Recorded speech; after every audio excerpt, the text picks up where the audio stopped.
आज हम देखेंगे दोस्तों कि जो इस दुनिया से जब चली गई तब उसके जो करीबी लोग हैं उसने उसके आत्मा के साथ संपर्क करके उसको कुछ महत्वपूर्ण सवाल पूछे थे और जूलिया की आत्मा ने भी उसका बहुत ही अच्छे से जवाब दिया है। आज के इस भाग में जूलिया ने स्वर्ग के बारे में बताया है, उसका खुद का अनुभव उसने कहा है। वह ये कहती है कि जब वो आत्मलोक में चली गई उसकी आत्मा, तब वो समझ नहीं पा रही थी चीज़ों को कि ये आखिर दुनिया क्या है। उसको धीरे धीरे सारी चीज़ें पता चली और उसने ये कहा है कि उसके सामने एक मार्गदर्शक आत्मा थी उसकी, और मार्गदर्शक आत्मा को जूलिया ने यह कहा कि मैंने पृथ्वी पर स्वर्ग के बारे में बहुत कुछ सुना है, क्या मैं यहाँ पर जो रह रही हूँ क्या ये स्वर्ग है। तब उस मार्गदर्शक आत्मा ने दोस्तों उसको जो कहा वो हम सबके लिए बहुत ही ज़्यादा महत्वपूर्ण बात है।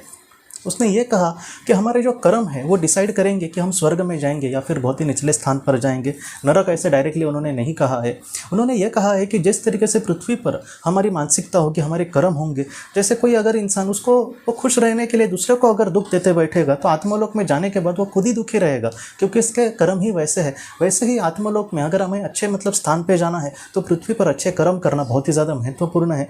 अगर हम पृथ्वी पर जीवन जी रहे हैं, बहुत ही दुखी जीवन जी रहे हैं, लेकिन फिर भी हमारे विचार बहुत ही अच्छे हैं, आज हमें दुख मिल रहा है, लेकिन अगर ऐसा इंसान जो होगा, जो दिल से अच्छा होगा, जो अच्छे कर्म से अच्छा होगा, वो जब पृथ्वी पर पृथ्वी से उसका जीवन समाप्त होने के बाद जब आत्मलोक में चला जाएगा तब वो बहुत ही ज़्यादा खुश होगा। इस तरीके से उन्होंने बातें कही है, क्योंकि उसने कर्म अच्छे किए हैं इसलिए अच्छे स्थान पर हो जाएगा।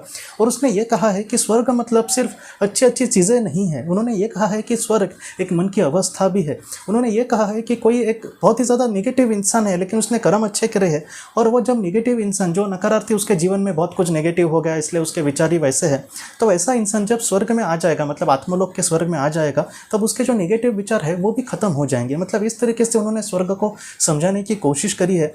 स्वर्ग हमको क्या लगता है कि कोई एक जैसे उदाहरण के लिए एक सोने का राजमहल है, उसको हम स्वर्ग बोले, पृथ्वी पर समझो है वो, उसको हम स्वर्ग समझते हैं।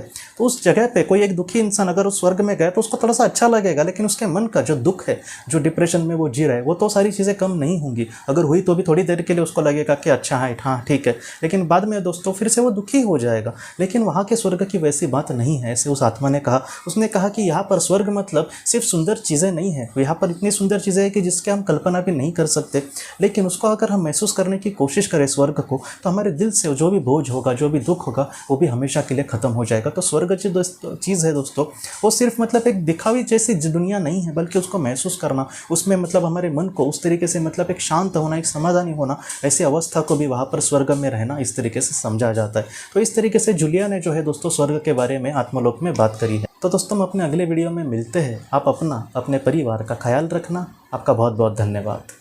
अगर आपने किसी अपने को खोया है और अगर आप किसी जेन्युइन